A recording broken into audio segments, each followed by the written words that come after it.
नमस्कार व्यूअर्स, बहुत स्वागत आप सभी का। आप देख रहे हैं आपका प्रोग्राम कॉफी पर कुरुक्षेत्र। मैं हूं सौरभ शर्मा, रोज की तरीके से आपके साथ। वो प्रोग्राम जहां होती है बिल्कुल बातें खुल्लम खुल्ला वो बताते हैं जो कोई भी आपको बताता नहीं है। और आज तो खैर बहुत मजेदार प्रोग्राम होने वाला है। भूमिका बाद में, पहले आप मेहमानों से मिल लीजिए। आज मेरे बगल से शुरुआत कीजिए। शांतनु गुप्ता जी मेरे साथ है। शांतनु जी बहुत स्वागत है एक बार प्रोग्राम में। रामकृपाल सिंह जी हमारे साथ है। सर बहुत बहुत बहुत स्वागत सर आपका। और आज की हॉट सीट पर शिकार करने निकले हुए ऐसा लग रहा है, देखिए एकदम। शहजाद पूनावाला साहब, भारतीय जनता पार्टी के राष्ट्रीय प्रवक्ता। शहजाद जी के लिए आज सर मेरे ये गजल सुन रहा था, मैंने कहा इससे बढ़िया क्या हो सकता है। शहजाद जी को मैं इंट्रोड्यूस कराऊं। देखिए साहब, आपने ये जगजीत सिंह जी का गाना भी, वो मतलब उनकी गजल उनके उससे भी सुनी होगी, और वैसे बहुत मशहूर है। बाद मुद्दत देखकर उन्हें यूं लगा जैसे बेताब दिल को करार आ गया। आरजुओं के गुल मुस्कुराने लगे जैसे गुलशन में जाने बहार आ गया। आज के दिन और शहजाद जी का यहाँ होना सर, ये इत्तेफाक नहीं है। इत्तेफाक नहीं है सर। दिल्ली में है चंपई सोरेन और स्टूडियो में है शहजाद जी। वाह, ये गजल मुझ पर तो फिट होती है, पर अभी फिलहाल हम ये गजल किसी और के लिए नहीं गा रहे हैं, तो आपको मैं संतुष्ट कर दूं। अभी हम हंसी मजाक में हमने यहाँ बैठे बैठे 2 लाइन और बना ली थी मैंने और शांतनु ने। आपने कहा था कि अमेरिका के राष्ट्रपति को कहते हैं POTUS, president of United states. America के राष्ट्रपति को कहते हैं पोटस, और हिंदुस्तान के इलेक्शन से पहले चलता है ऑपरेशन लोटस। ये तमाम आरोप आपके हमेशा है बोगस। इसलिए है बोगस क्योंकि देखिए, जब तेलंगाना में कांग्रेस बीआरएस के विधायक को लेती है तो हम कहते it is not us, It is not us. It is Congress. But you don't see that it is not us. You only see Operation Lotus. जब MIM के विधायकों को लेते हैं आरजेडी वाले, it is not us. जब हमारी सरकार एनडीए की बनती है महाराष्ट्र में और पूरे तबेले को उठा ले जाते हैं, हॉर्स ट्रेडिंग नहीं, पूरी शिवसेना को उठा ले जाते हैं, it is not us. और बिहार में जेडीयू आरोप लगता है it is ऑपरेशन लोटस। देखिए, बद से बदनाम बुरा।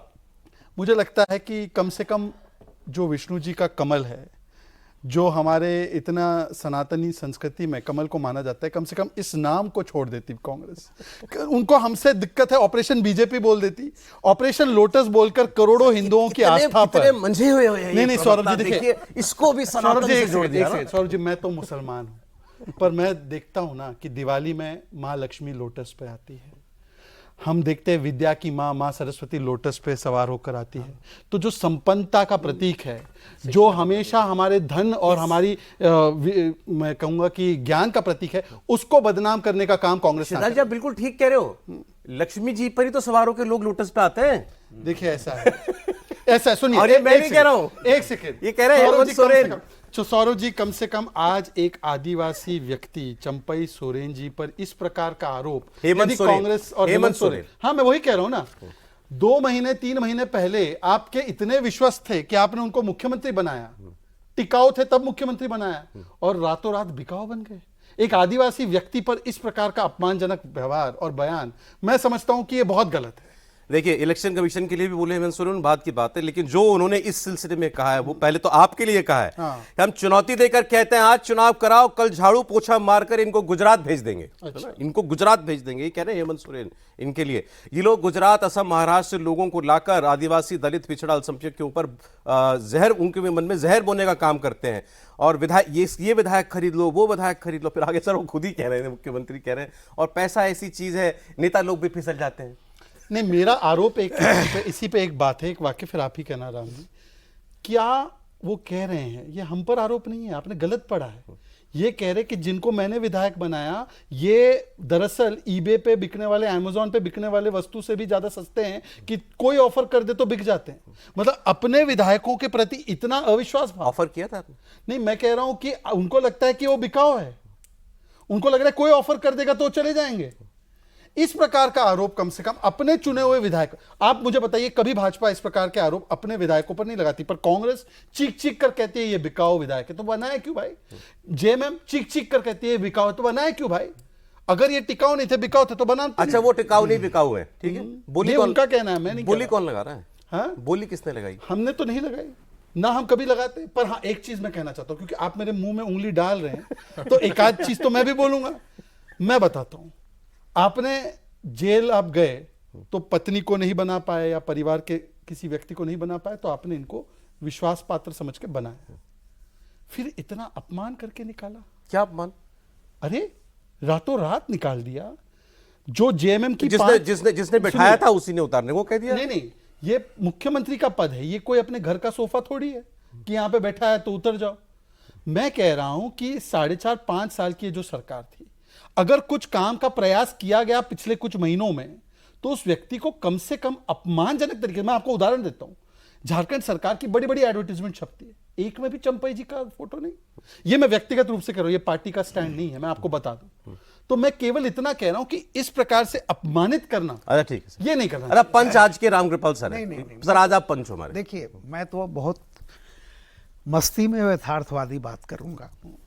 राजीव गांधी ने जब दल बदल कानून बनाया था तो जाहिर सी बात है कि उनको पीड़ा रही होगी उस समय और सोचा होगा, लेकिन सोचिए तब से अब, यानी 84-85 से आज कितना हो गया है 2024, तो 24 इधर का जोड़िए, 15 उधर का जोड़िए, तो 40 साल हो गए। 40 साल। अब देखिए 40 साल की संस्कृति में, राजनीतिक संस्कृति में मैंने एक चीज देखी है जो सबके लिए, कोई कहेगा नहीं लेकिन सबके लिए एक्सेप्टेबल है, वो ये है बेवफा भी हो, वाह, सितमगर भी, जफा पेशा भी। वाह, जब दूसरे को बोलते रहते हैं ना, बेवफा भी हो, सितमगर भी, जफा पेशा भी, हम खुदा तुमको बना लेंगे, तुम आओ तो सही। वाह, वाह। ये तो बहुत ही बढ़िया है। और एक तुलसीदास हम का दुआ, खुदा तुमको बना लेंगे, तुम आओ आओ तो तो सही। हम खुदा तुमको बना लेंगे, तुम आओ तो सही। और एक तुलसीदास का है, बहुत ही सामयिक है। सौरभ जी आपका ध्यान चाहूंगा, एक लोहा पूजा में राखत, एक घर बधिक पड़ो। यानी एक लोहा पूजा में रहता है और एक लोहे से बकरा काटा जाता है। अच्छा, ओके। एक लोहा पूजा में राखत, एक घर बधिक पढ़ो, यह दुविधा पारस नहीं मानत, कंचन करत खरो। क्या बात। यानी दोनों लोहे को, पारस को छुआते ही वो सोना बन सोना हो जाता। जाता सर देख, दुविधा मुझे लगता है चंपई जी की दूर हो गई। अभी भी ट्वीट किया उन्होंने, देखिए व्यूअर्स, चंपई सोरेन ने अभी ट्वीट किया, लिखा है, मेरे लिए झारखंड विधानसभा चुनाव से पहले सारे विकल्प खुले हैं। और एक लंबा चौड़ा ट्वीट है उनका, आत्मसम्मान पर लगी चोट से भावुक हूं, विधायक दल की बैठक के दौरान मुझसे इस्तीफा मांगा गया, मुझे कुर्सी का मोह नहीं था इसलिए तुरंत इस्तीफा दे दिया। सर नेता लोग इतनी जब ग्रैंड स्टैंडिंग करते हैं ना, मतलब कि जैसे इनसे बड़ा तो कोई मतलब मॉरल अथॉरिटी रखने वाला कोई है ही नहीं। ये ट्वीट आने के बाद अब तो सारी चीजें क्लियर हो गई, एयरपोर्ट पर नहीं थी, अब तो क्लियर हो गई। आपने देखिए अभी एक बात तो की, कहिए। मैं कह रहा हूं आपने अभी बदनामी की बात की कि आप बदनाम हो, तो मैं वही ढूंढ रहा था और मेरे जुबान पर ही था कि हम आ भी करें तो हो जाते हैं बदनाम, वो कत्ल भी करे तो चर्चा नहीं होती।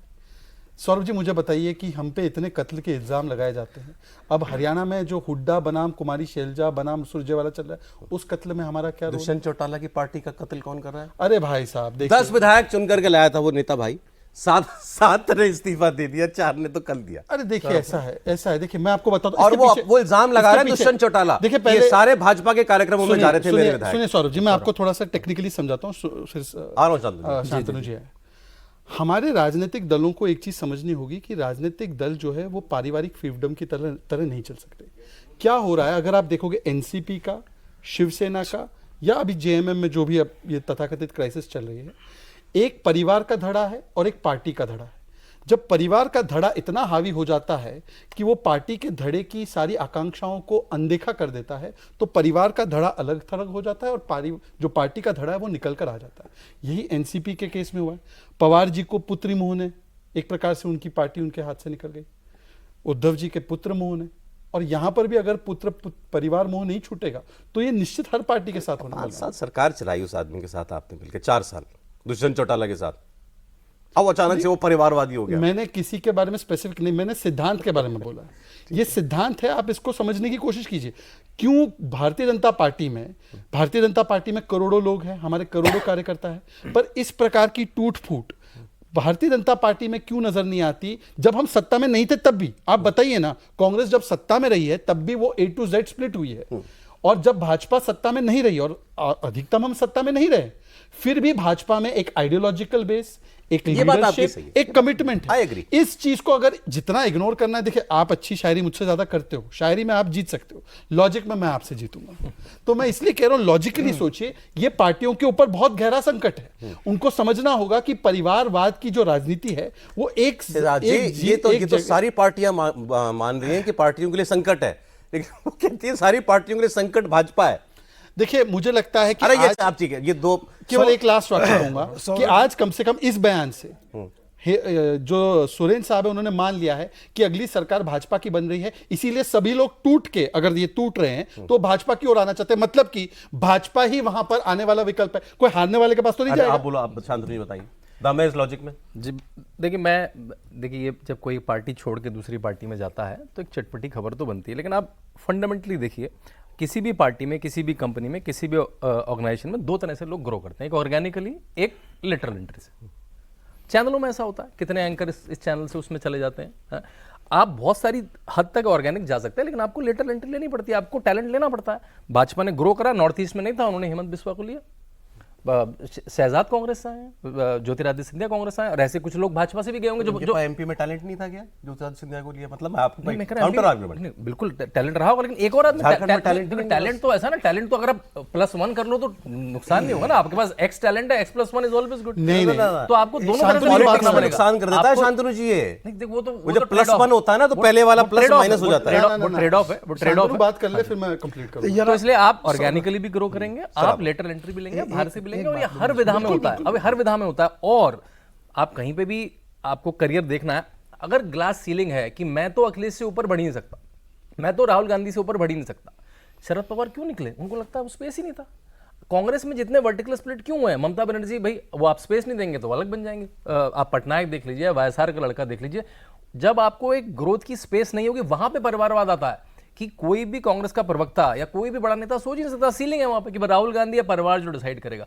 तो और जो पार्टी बढ़ती हुई दिखेगी, जहां पे उसको करियर ग्रोथ दिखेगी, तो उसमें जाएगा ही जाएगा। ये खबर छटपटी बनती है, लेकिन बड़ा नेचुरल प्रोग्रेशन है कि जहां पे उसे प्रोग्रेशन दिखेगा वो जाएगा। देखिए, अभी सजाद भाई ने जो बात कही सही है, और आपने हिंदुस्तान की राजनीति अगर आप आज़ादी के बाद से भी देखेंगे तो मोटे तौर पर आइडियोलॉजिकल, जिसको कहते हैं वैचारिक, वो दो तरह की रही, एक दक्षिण पंथ, एक वामपंथ, यानी लेफ्ट और राइट। ये तो आइडियोलॉजी थी।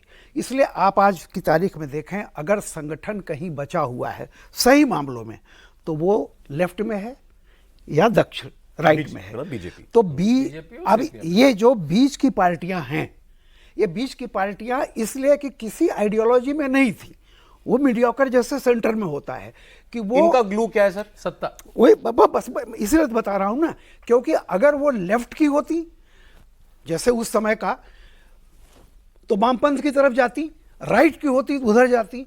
ये बीच का जो नेहरू ने बनाया था कि एक मिक्स्ड, कि हम इधर भी जा सकते हैं, इधर भी जा सकते हैं, तो जितनी भी ये बाकी पार्टियां हैं, चाहे वो पिजन पार्टी कह लीजिए, समय के हिसाब से निकलने वाली, कास्ट बेसिस, सारी चीज़ें, इनके लिए क्या है कि जैसे हम कहते हैं ना कि बाजार ने विचार को धकिया करके किनारे खड़ा कर दिया 70s के बाद, 90s के बाद पूरी दुनिया में।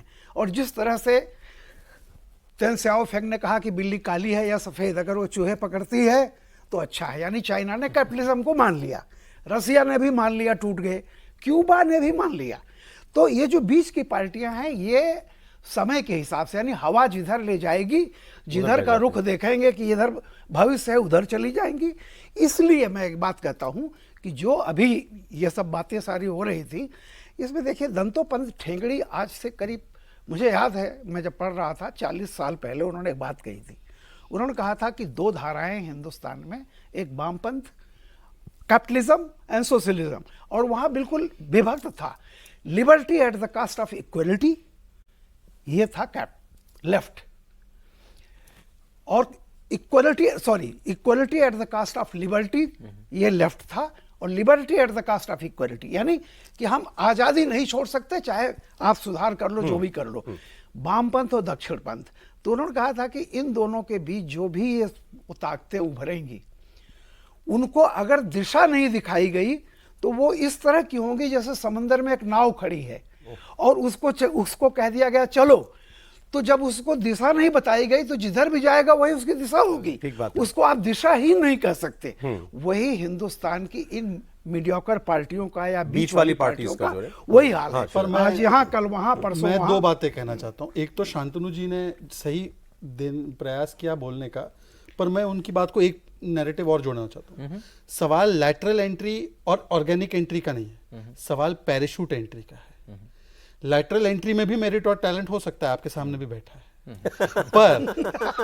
पर बहुत अच्छा टैलेंट सवाल- है। हाँ। बीजेपी टैलेंट हंट अच्छा करती है नहीं, टैलेंट हंट करना भी अच्छी बात है, चाहिए, करना भी चाहिए। किसी भी देश organization को talent के hunt करोड़ों। करना देखिए ऐसा है कि मेरी पार्टी लालू पार्टी नहीं है कि केवल टैलेंट तेजस्वी में है, मेरी पार्टी स्टैलिन पार्टी नहीं कि केवल टैलेंट उदयनिधि में है, मेरी पार्टी सोनिया पार्टी नहीं कि राहुल में ही टैलेंट है, मेरी पार्टी मोदी की पार्टी है, मेरी पार्टी योगी की पार्टी है। टैलेंट किसी में भी हो सकता है, शहजाद पूनावाला में भी हो सकता है, हेमंत बिस्वा शर्मा में भी हो आप बोलो, सकता फिर है, मैं बोलता हूं, हाँ। और उसके अलावा बहुत सारे करोड़ों लोगों में भी हो सकता है। पर मैं दूसरी बात कहना चाहता हूँ, पैराशूट एंट्री, सुप्रिया का पैराशूट आएगा तो बाकी सारे किनारे हो जाएंगे, राहुल का पैराशूट आएगा तो सारे किनारे हो जाएंगे। पहली बात यह है कि पैराशूट एंट्री से समस्या है, चंपई सोरेन लगे रहे। पैराशूट किसी और का खुलना है, कभी पत्नी का खुलेगा, कभी खुद का खुलेगा। दूसरी बात, क्योंकि शायरी आपको पसंद है तो दो शायरी पढ़ूंगा, एक नहीं। ये शायरी का शो हो गया। सुनिए, नहीं अब सुनिए, अब मैं बढ़िया, तो खोज कर लाया हो तो पढ़ शेर पढ़ूंगा, मारूंगा तो नहीं, सिर्फ पढ़ूंगा। रिश्ते तोड़ने नहीं चाहिए, लेकिन जहां कदर ना हो तो क्या वो रिश्ते निभाने चाहिए? पहली बात, क्योंकि आपने जेएमएम से और चंपई जी के पक्ष से किसी को बुलाया नहीं। दूसरा, अपना हिस्सा मांग कर देखो, सारे रिश्ते बेनकाब हो जाएंगे। अपना हिस्सा मांग कर देखो, सारे रिश्ते बेनकाब हो जाएंगे। अपना हिस्सा छोड़ कर देखो, सारे कांटे भी गुलाब हो जाएंगे। क्या बात है। तो अब ये कितने दिनों तक एक आदिवासी व्यक्ति कांटे सहता रहे? कब तक? अपना हिस्सा मांगना उनका गुनाह है? अपना हिस्सा आपने मांगना कांटे अपना- निकाल दिए। मैं कौन होता हूं कांटे निकालने वाला?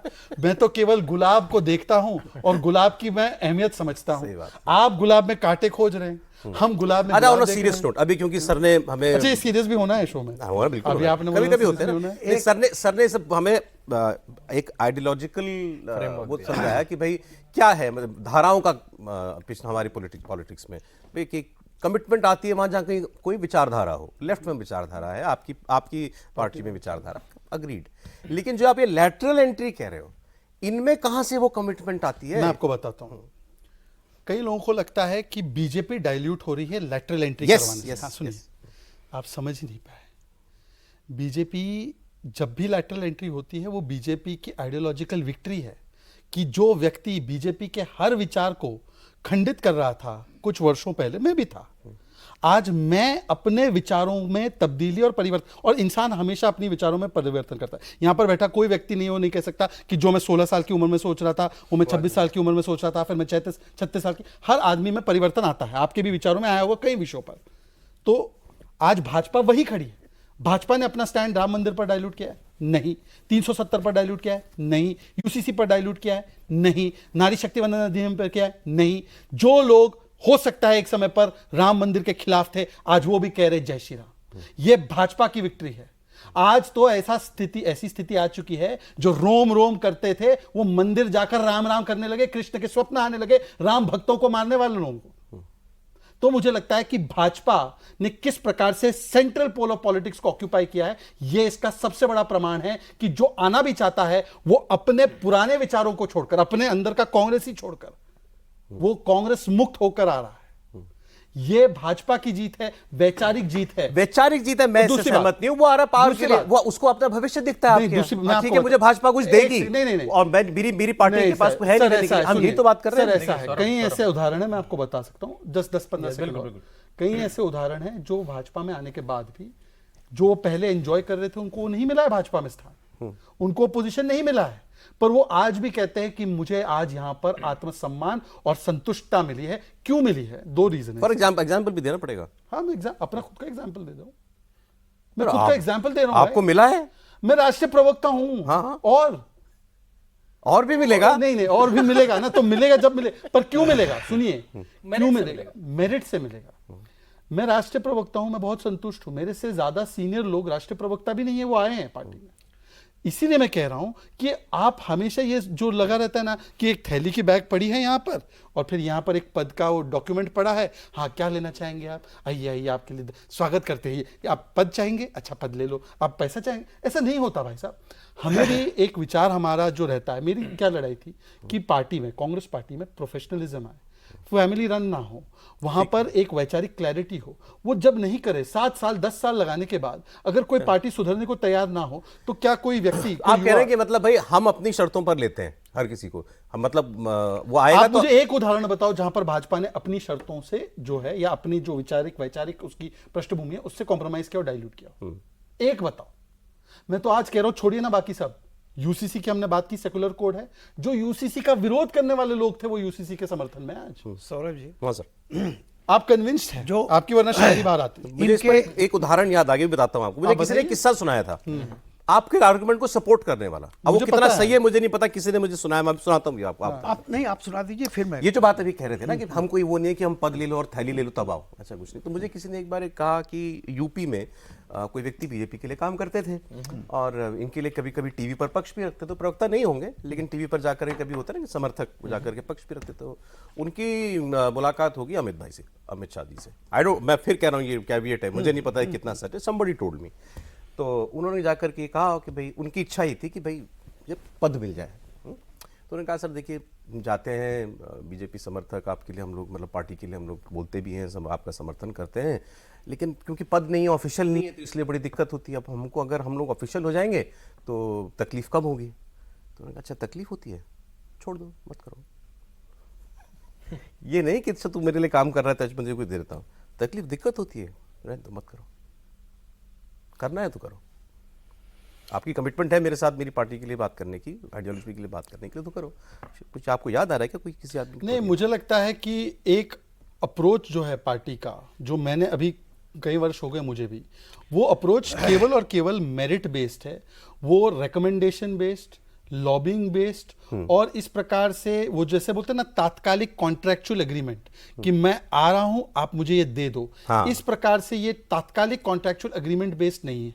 यहां पर जब आप आते हैं तो एक आइडियोलॉजिकल कमिटमेंट के साथ, और दूसरी मैं आपको कारण बोल रहा हूं, माफी चाहता हूं, आपको इंतजार करा रहा हूं, आई फॉर आइडियोलॉजी भी है और आई फॉर इंस्टीट्यूशनल अप्रोच है बीजेपी का। कांग्रेस और कोई भी अन्य दल में इंस्टीट्यूशनल अप्रोच नहीं है। हर चीज अंततः कांग्रेस में तय होती है एक किचन कैबिनेट में, 3.5 लोग वहां बैठते, 3.5 मतलब 3 परिवार के और एक जो दामाद है, तो 3.5 लोग बैठते हैं। जहां अभी मुझे प्रवोक नहीं आपको प्रवोक करने का ही शो है, नहीं प्रोवोकेशन होना ही चाहिए। 3.5 अभी रुकिए, मैं बस इसको कंप्लीट कर लूं, इस थॉट को कंप्लीट। वहां कितने किशन कैबिनेट? 2.5 लोग करते हैं, 3.5 3.5। ओके, प्रियंका, सोनिया, राहुल, वाड्रा, ओके 3.5 है, ठीक है। जहां तक भारतीय जनता पार्टी का सवाल है, भाई साहब एक निर्णय लेना होता है ना तो बूथ से शुरू होता है और पार्लियामेंट्री बोर्ड तक जाता है, सबकी सहमति बनती है, कांग्रेस में 3.5 लोग डिसीजन लेते हैं, ठीक है। राहुल जी, सोनिया जी, खड़गे जी भी नहीं है उसमें। अरे कहाँ बात कर रहे हैं खड़गे जी ने तो खुद बोला सोनिया जी ने मुझे बनाया है। अच्छा, सोनिया जी का आभारी हूं, सोनिया जी की वजह से सोनिया जी, राहुल जी, प्रियंका जी उनको कम्युनिकेट और वाड्रा जी, उन्होंने कहा कांग्रेस में 3.5, क्या तो मैंने सुना 2.5 लोग लेते हैं। अच्छा सुनिए, मैं टॉप 2 प्लस पार्टी प्रेसिडेंट। एक सेकंड सौरभ जी, एक सेकंड देखिए मैं बता दूं इस पे जवाब जरा भाई, मुझे आरोप मुझ पे, मैं इन्हीं की तारीफ में कर रहा पर देखिए हमारे पे आरोप लगता है तो राम डिफेंड करने आते हैं। नहीं, मैं डिफेंड मैं एक बात कह रहा हूं कि देखिए एक चीज जो भी बातें हुई हैं, हर इंसान, लालू जी कहते थे ना रामविलास के लिए कोई मौसम विज्ञानी है। हाँ जी, जो चेतन है वो कुछ पूर्वानुमान करता है और समय परिस्थितियां जब बदलती हैं, मैं हमेशा एक बात कहता हूं, truth is objective not subjective. बिल्कुल सही। सच्चाई, धरती गोल है, यह सच्चाई धरती की है, गैलीलियो की नहीं, इसलिए वहां इज्म नहीं चलता। तो मेरा ये कहना है कि अगर लेफ्ट यानी तेंग सियाओ फेंग ने मान लिया कि कैपिटलिज्म सलाम किया, कि रहते हुए सही है, सलाम किया, पूरी दुनिया ने मान लिया, गोरबाचोव ने कहा खत्म करो इसको, क्यूबा भी मान लिया कि बिना कारपोरेट के, बिना इसके नहीं चलेगा। तो मैं एक बात कहता हूं, बीजेपी एक ऐसी पार्टी रही है जिसमें कोई भी आए कहीं भी, मैं नहीं कहता कि मोदी जी, एक उसकी आइडियोलॉजी जो एक रही है, धीरे धीरे पनपते पनपते, जो वाजपेयी जी ने कहा था कि हमेशा मैं कहता हूं कि दो छेद होते हैं, एक नाभि होती है, एक नाक होती है। और भगवत शरण उपाध्याय ने कहा है कि जब पेट की चिंता नहीं होती तो आकाश का शून्य भरना ही होता है। आदमी को अपनी अस्मिता और आइडेंटिटी की पहचान की बात आती है। और मैं आपको बताऊं, दिनकर ने, जानते हैं कहां से शुरुआत की थी कविता? रसरथी उनका बहुत लोग कोट करते हैं, हुंकार तो पहला उनका कविता संग्रह था, और आखिरी कविता संग्रह जानते हैं क्या था? हारे को हरिनाम। अब आप दिनकर जैसे व्यक्ति की पूरी यात्रा देखिए, हुंकार से हारे को हरिनाम तक की है। तो ये जो कह रहे थे, कुछ बुलाए जाते हैं, कुछ तू भी बदल, कुछ मैं भी बदलूं, तो ऐसा नहीं होता है। और लोग ये देखते हैं कि आने वाला समय किसका है। जिस आइडेंटिटी पॉलिटिक्स के बूते बीजेपी आई कि भाई अपनी पहचान करो। और जब भी कोई समाज थोड़ा सा समृद्ध होता है, पूरी दुनिया में आप देख लो, राइट विंग का उभार क्यों हो रहा है? सिर्फ इसलिए कि भाई हम हैं, हम कौन हैं? आफ्टर ऑल जब आपकी दुनिया की छोटी मोटी आवश्यकताएं पूरी हो जाती हैं तो एग्जिस्ट, जिसको सार्त्र कहते थे, सार्त्र ने फिलॉसफी लिखी थी कि वो अस्तित्ववाद का संकट आएगा। Who is I, why I am here, एसर्ट करता है। और जब उसको लगता है कि फ्यूचर इसी का है, इसीलिए उधर ग्रेविटेट करता है वो। 70s में विचार बहुत ज्यादा था, ये लेफ्ट आइडियोलॉजी आते आते बाजार ने विचार को ध्वस्त कर दिया। अब मार्केट इकोनॉमी है। आज अभी रुचिर शर्मा की एक किताब आई है, अभी कल ही उसका था कि पूंजीवाद का संकट क्या है। आप जानते हैं उसमें क्या है? उसका क्रक्स ये है कि ये सबसे बड़ा संकट पूंजीवाद का ये है कि पहले तो ये होता था कि भाई कोई दिक्कत आई तो चलो हमसे मेहनत करते हैं, कर लेंगे। अब आजकल क्या हो गया कि कोई संकट आया, लो जी स्टिमुलस लो। नतीजा क्या हुआ उसका? इतने स्टिमुलस देने के बाद आज यूरोप और अमेरिका की यह हालत है कि ग्रोथ का एकदम गिरती जा रही है। और उसने लिखा है कि 20% अमेरिका की कंपनी जैसी हैं जिनको पैसा दे करके नाली में फेंका जा रहा है। ठीक है। तो मेरा ये कहना है कि सिर्फ मैं इसमें देखिए स्पेसिफिकली आपको उदाहरण देना चाहता हूं, क्योंकि बाहर वाले लोगों के मन में पॉलिटिक्स को लेकर बड़ी भ्रांतियां फैली हुई है। मैं आपको एक प्रैक्टिकल उदाहरण देता हूं। जैसे कि अब मेरी एंट्री जब भाजपा में हुई और मैं यहाँ पर अलग अलग लेवल के लोगों से जुड़ा हुआ हूँ। भाजपा में क्योंकि इंस्टीट्यूशनल अप्रोच है, मान लो कि मेरे साथ कोई अन्याय होता है भाजपा में, मेरे पास अलग अलग लेवल है जहाँ पर मैं उसको रिड्रेस कर सकता हूँ। जबकि पारिवारिक दलों में क्योंकि उनके यहाँ इंस्टीट्यूशनल मैकेनिज्म नहीं है, तो वहाँ पर या तो फैमिली है या तो कुछ नहीं है, और इसकी वजह से वहां पर पीपल मैनेजमेंट करना बहुत मुश्किल हो जाता है। यहाँ पर अलग अलग लेवल पे पीपल मैनेजमेंट लगातार चलता रहता है। इसको हल्के में मत लीजिए। डिसीजन मेकिंग प्रोसेस भी जो है वहां पर एक बार मान लो हेमंत सोरेन ने तय कर लिया तो कोई कुछ उखाड़ ले, वो कुछ जेएमएम में कुछ होने वाला है। भाजपा में पता है क्या है? आपको लगता है ना 2-2.5 आप लोग कहते हैं आपने गलत आदमी को बुला लिया आज कॉफी विद कुरुक्षेत्र पे। पता है क्यों? मैं आपको बताऊं क्यों। मैं आपके सारे एपिसोड देखता हूं।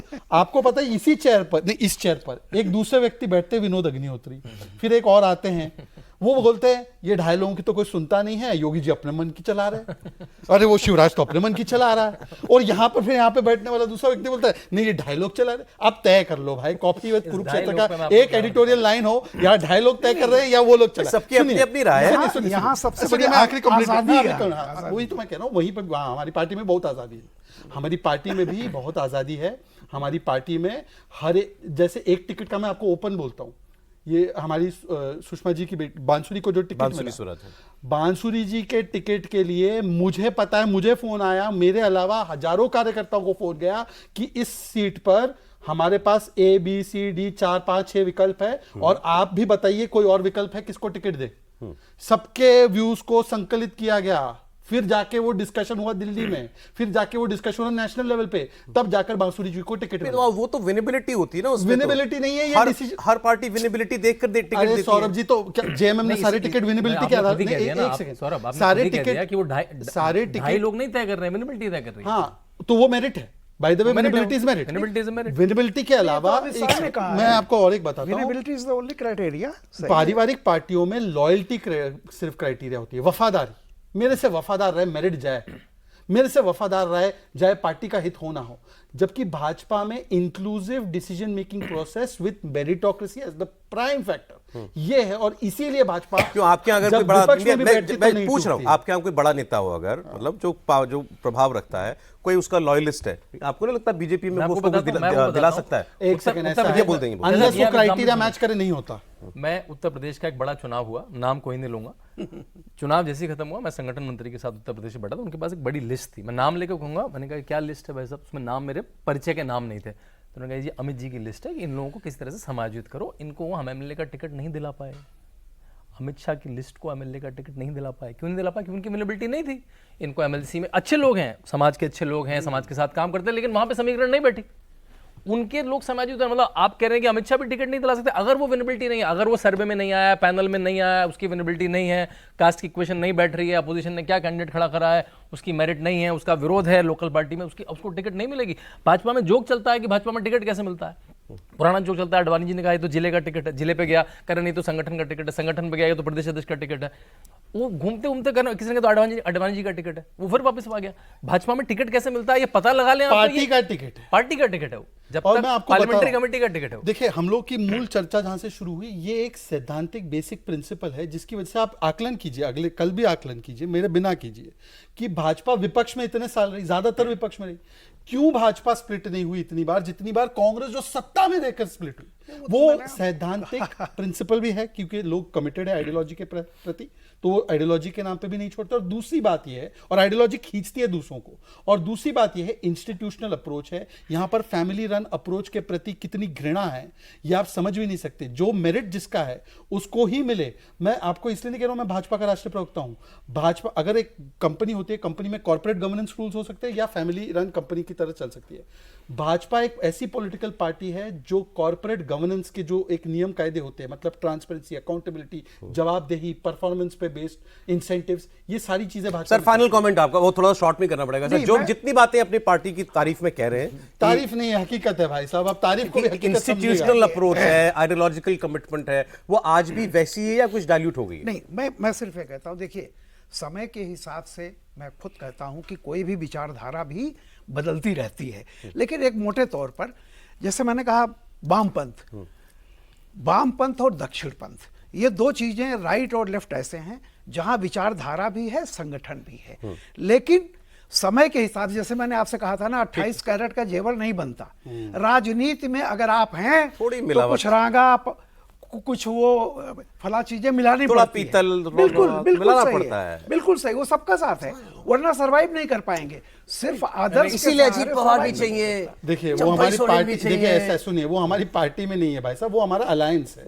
अलायंस तो मुझे लगता है कि इस देश को चलाने में 140 करोड़ के अलायंस के साथ मोदी जी चल रहे भाई। इस देखिए ऐसा सुनिए, सत्ता में आने के लिए 272 चाहिए, सरकार चलाने के लिए हमको 543 चाहिए। मोदी जी तो हर एक सांसद के साथ अलायंस में, तो कहां अजीत पवार को देख रहे, तो हमारे साथ अलायंस में राहुल गांधी भी आने चाहिए, वो लीडर ऑफ ऑपोजिशन, उनकी भी तो सहायता चाहिए देश चलाने में। सरकार चलाना और देश चलाना है दो अलग चीज है। अजीत पवार जी हमारे साथ देश चलाने में साथी है, वैसे राहुल गांधी भी है, इसमें क्या है? राहुल गांधी साथी है आपके? हम तो उनको साथी मानते हैं, देश की इस यात्रा में हम साथी मानते हैं। वो किसके साथ है? अभी वो सोरोस के साथ। इसीलिए समस्या ये, इसीलिए 5वीं लाइन में बिठाया था आपने उनको राहुल? अरे भाई साहब ऐसा है, सुनिए, एथलीट्स के साथ बैठना, अच्छा ये अलकनंदा है। एथलीट्स के साथ बैठना क्या करूं अब यार? नहीं सौरभ जी, एथलीट्स के साथ बैठना अपमान मानते हैं। एक्सप्लेनेशन और मैं सिर्फ इतना कहना चाहता हूं कि कहां कौन बैठता है लोकतंत्र में जनता तय करती है। मोदी जी को जहां बिठाना है, ऐसे करने से और आंख मारने से नहीं उठेंगे। जनता जब तक नहीं बोलेगी तब तक मोदी जी वहीं बैठेंगे और वहां आप बैठेंगे। भाई मैं हमेशा कहता हूं कि भाजपा के सर्वश्रेष्ठ प्रवक्ताओं की अगर कोई लिस्ट बनेगी तो उसमें शहजाद पूनावाला का नाम होगा, क्योंकि इनकी विट, इनकी हाजिर जवाबी, कोई जवाब नहीं, लाजवाब कर देते हैं। बहुत सर, बिल्कुल सर, माफी चाहता हूं सर, बिल्कुल एक लाइन नहीं, एक लाइन, हाँ पे एक लाइन। ये गंगा की तरह हैं जो गोमुख से चल करके गंगा सागर तक आती है, और कितने हजार नाले और दूसरी नदियां होती हैं, लेकिन वो गंगा ही रहती है। ठीक है सर। तो भाजपा इनके हिसाब से भाजपा ही रहेगी, वो एक पार्टी है, बहुत सारे आते रहेंगे, मिलते रहेंगे, ले चलना है। चलिए ठीक है। अब उसका फायदा होता है, नुकसान होता है। भाई गंगा प्रदूषित भी तो होती है ना, तभी आजकल हमारी यहाँ स्कीमें चलती हैं, वो इनके हाथ में, सफाई हो जाती है उसकी, ये सफाई भी करते रहे साथ साथ। बहुत शुक्रिया शहजाद पूनावाला साहब, आप आए प्रोग्राम में हमारे। रामपाल जी बहुत शुक्रिया सर आपका, शांतनु जी बहुत धन्यवाद आपका भी।